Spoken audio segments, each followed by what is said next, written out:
Alrighty, y'all. I had someone say to me, where the hell have the map episodes gone? And I thought to myself, you know what? I don't know.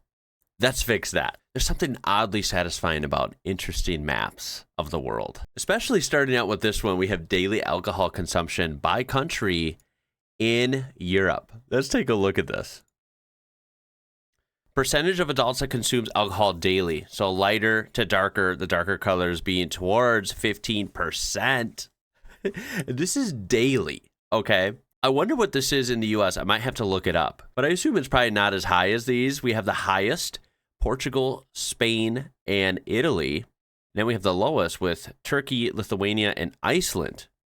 You have to let me know if you agree with this map or not. I also found it interesting how many countries aren't even measured here, including big ones like the UK, right? Finland, Ukraine, and many others down here that I always get mixed up, but you know who you are. Absolutely no way Serbia is 3.2. Yeah, see, this is what I'm going to say. I think a lot of you are probably going to disagree with this. I have a feeling. I'm more interested to see what you guys actually think. What should be the top 3 on this map? You got to let me know. I love this one, though. Finland is off the map drunk. Surprised not to see them on there. But yeah, maybe that's a more proper explanation. Where May 1st is just another day, we have a map showing countries that skip Labor Day. Now, this is a little confusing. I may be interpreting this wrong, or maybe this map is wrong. We'll have to see. I would love your opinion. So the countries shaded in black are no nationwide public holiday. So we definitely have Labor Day here in the U.S., but it's not a guarantee that you'll have your job, like you'll have that day off.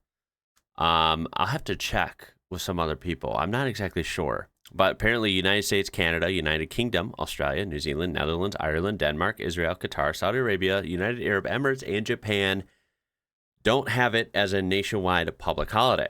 Then you have partial recognition in some regions, Switzerland, Taiwan, South Korea, and India. As for the rest, in green, I don't know if that means that you guys all have Labor Day off of work, which is cool. If so, good on ya. That's freaking awesome. Or if they're just not, like, it's like a gray area, or in this case, a green area, where they're not, they weren't polled for this. I don't know. The first 5 countries to recognize the United States. So this is an old school map. Look at this, 1777 with, what is that, Morocco? 1783, España. 1778, France. 1782 with the Netherlands, and 1783 with Sweden. This is kind of interesting. I actually had no idea about this. I mean, I guess something maybe I never thought about. Because they teach us a lot of U.S. history naturally in school, but I don't know if I remember this or if they mentioned that, right? Like when other countries actually recognized on a world platform the U.S., right? Kind of interesting. Although it's in the same neck of the woods, right? All within 6 years. And I guess everyone followed suit, probably within a decade or two of these. Although I'd bet a bunch of countries now might not recognize the United States. Hell, even Americans don't recognize it anymore. Can't believe South Sudan didn't recognize them until 2011. Wow, I did not know that. France and Spain always ready to piss Britain. Not as ready as Morocco, apparently. Didn't the United Kingdom recognize the U.S. in 1783 like Spain or Sweden? Treaty of Paris, yes, in late 1783. I can't recognize the United States now. It's gone crazy. There it is. I knew that was coming. These are European cakes. That's all this map is called, and I think this is kind of interesting. Victoria Sponge. What's that called? R cake? Or am I reading that wrong? Look at this. What looks the best? Some of these, I'm going to try and pick them out here. Some of these, when we go to the Euro store, I recognize they have like, tons of different sections. And in this little section that has cakes, they have some, interesting cakes that I don't recognize from American stores, naturally. I'm assuming they're mostly Slavic cakes because, again, a lot of products in this store are from Poland, Slovakia, Czech Republic, Croatia, Serbia, Russia, places like this, Ukraine. They definitely have these. I think they have something like this and this. Look at this, Tarta de Santiago, Tarta de Queso, Coco de San Juan. Casata? Wow. It's kind of cool seeing all the different styles. Look at this way up here. I can't even begin to pronounce that. Well, you got to let me know in the comments which of these is the best. Maybe some of you have had multiple of these. I would almost doubt any of you have had all of these. If you have, my goodness, you are a cake connoisseur. I think out of all these, I can safely say I've had tiramisu. Other than that, the rest of these, maybe not exactly. Or if I have, maybe I had them and I don't remember it. Well, sticking on food, might as well transition into Cuisine of Europe. This is another map, and this one is pretty action-packed. I can't read through these, but you can kind of get the gist of it. Man, I think I've had a lot of these. Maybe not a lot, but at least some of them, American versions over here. Pierogi, Wiener Schnitzel, fondue. Definitely haven't had haggis because I learned in a video a long time ago. That is literally illegal in the U.S. Why? I can't remember, but I do remember it's illegal. Wonder if any of these are like illegal or like impossible to get in the U.S. I would probably imagine they are. Like a lot of these I've heard of and I'm very like interested in. Pizza and spaghetti. Of course they're on here, and I could safely say, of course I've had those. I think everyone has. But pizza and spaghetti literally from Italy, in Italy, in the fresh air in the hills around you. Well, that unfortunately I have not had, and I would love to because I'm pretty sure that spaghetti would hit different. Honestly, I haven't eaten much today, and this map is making me very hungry. Honestly, a lot of this looks really good. And I literally only have saltine crackers for a snack in this studio. So I'm going to move on. Damn whales. Yeah, that would make people all hot and bothered and uncomfortable over here in the U.S. UK's largest immigrant communities by region. It's all Poland and India. India favoring basically the eastern part of the UK and Poles in the West. I did not know that. I don't really study or know much about immigration in different countries other than like super locally over here in North America. But I guess I kind of knew about like, Indian culture and immigration in the UK just because, one of my favorite foods is like tikka masala, curries. A lot like Indian food I've eaten over here in the Chicago area has been incredible. There's a lot of it, and I love it. It's super good. And I actually learned that I think it's tikka masala comes from London when I thought it came from India. But I mean, of course, it comes from Indian recipes and food, but just in the UK. And I thought that was really interesting. So that kind of makes sense. I knew a little bit about that. Kind of looks like an ethnic map of the British Isles from circa 500 AD, except with the Celts substituted for Poles and Anglo-Saxons for Indians. Indo-Polaxans. Couples with 9 children or more per 100,000. Wow. Average 18 per 100,000. Dang. So you have a lot of zeros, but then in particular, what's going on in Northwest Germany? Right? Like that is a lot of children. Like, look at this, 170, 174, 143. I think one of these down here is over 200. I have 3, and I'm always worn out, and my wife too. I can't imagine having 9. And there's an actual breakdown of the cities or states or whatever you would call those. 219, 174, 170, like, wow. What's going on in those specific cities? That's what I'm asking.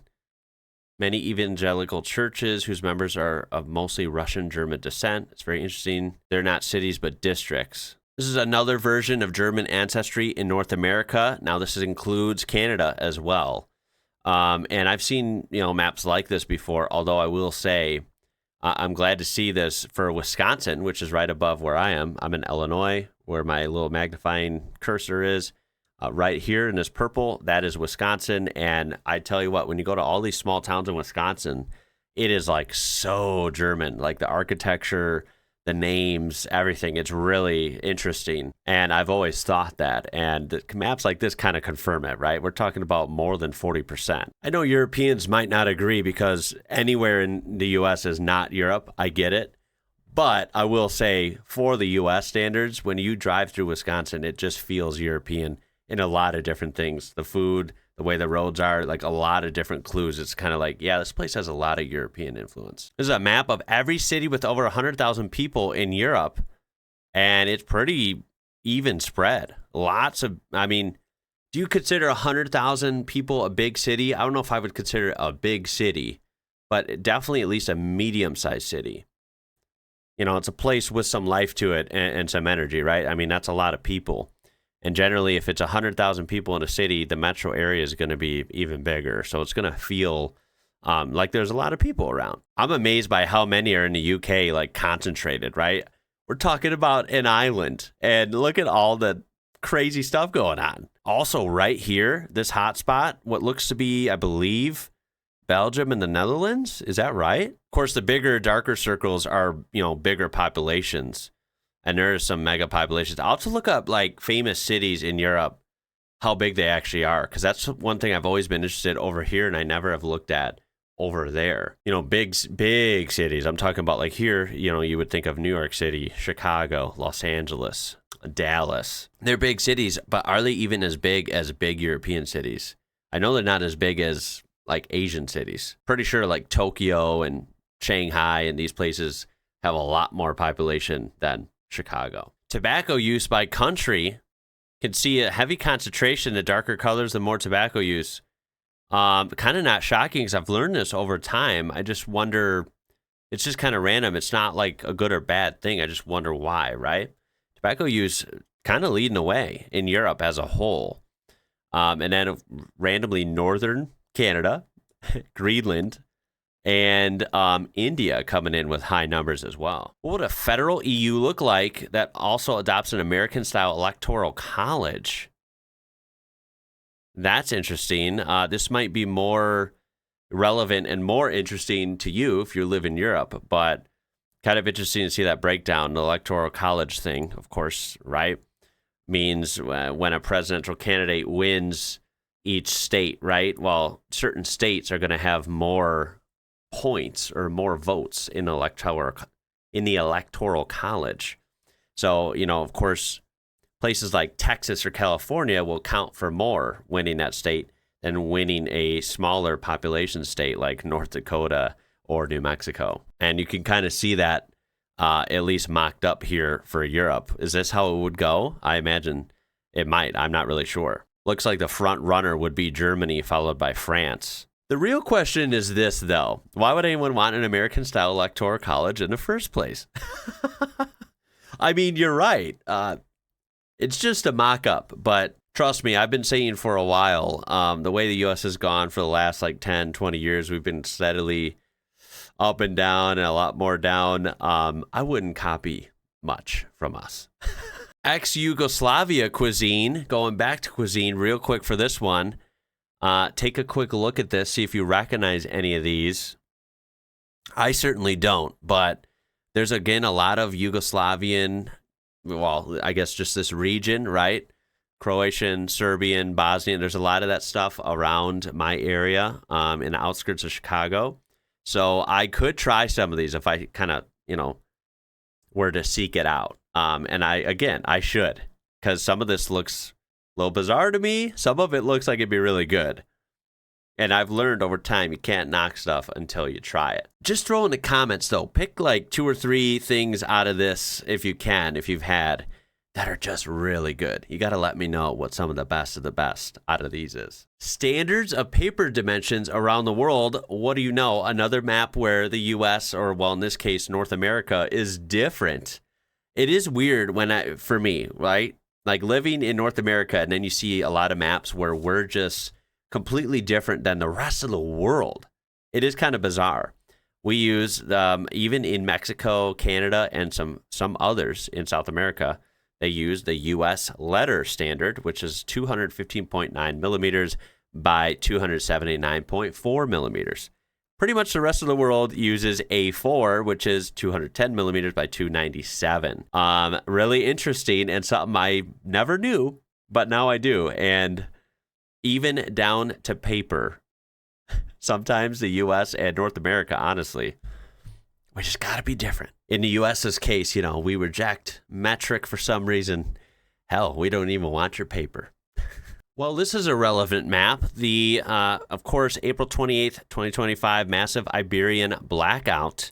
This is the estimated map of affected areas. You'll have to let me know down below if you got affected by this. How was it? Was it a big deal like the news made it out to be? Was it not that big of a deal? Were you not without power for that long? I would love to hear about it. Size comparison of European microstates. Andorra, Liechtenstein, hope I said that right. I probably did not. San Marino, Monaco, Malta, and Vatican City. Dude, European microstates are actually interesting to me because most of them I don't know much about, and they're always overlooked. I might have to make a point in learning about these, right? Kind of have a mini series, 1 month or 1 week or whatever. Like, I don't know anything about San Marino, Malta, Andorra, Liechtenstein. I do know, of course, a little bit about Vatican City. I guess from my perspective in the news or in just, general talks and news and knowledge here in the U.S., you might hear sometimes about Vatican City. And you might even hear about Monaco a little bit, right? Lots of references to it in movies and songs. Of course, as an automotive and motorsport fan, you would hear about Monaco quite a bit. And of course, in many, religious settings and stuff, you might hear about Vatican City over here as well. As for the rest of these, I honestly don't know much. Are these something that's paid attention to and by a lot of other Europeans? I suppose it just might depend, right? If you live near Andorra, maybe you're in southern France or like northern Spain, you might know a bit about Andorra, but maybe if you're over in Slovakia, maybe not. How relevant are these to the average European? Maybe they're super relevant. Maybe you guys go on holidays there. Like, especially maybe like Malta or San Marino, right? I could see them maybe being popular, like tourist destinations. Also, what's it like living in one of these? That would be, I think, the more interesting perspective. What's it like living in Andorra or San Marino? I imagine it's pretty different than living in, random places in Germany or France or the UK. I'm going to cut it there. There are so many awesome maps, and I went way too long without doing these, and I got to change that. That was a lot of fun, and I want to do more, so we'll do another episode of this pretty soon. I love maps, and there was a lot of good ones in today's episode. It also left me feeling hungry, right? We had a lot of food maps out there, and that's just not fair. All I have are crackers in here. I'm kidding. I do, I can go downstairs and find something to eat, so I think I'll do that. I hope you enjoyed. I appreciate you watching. I can't wait to see the comments on this one. I think they're going to be good. And yeah, it's about it for this one. My name is Ian. You're watching IWrocker. Until next time, y'all. Catch you later.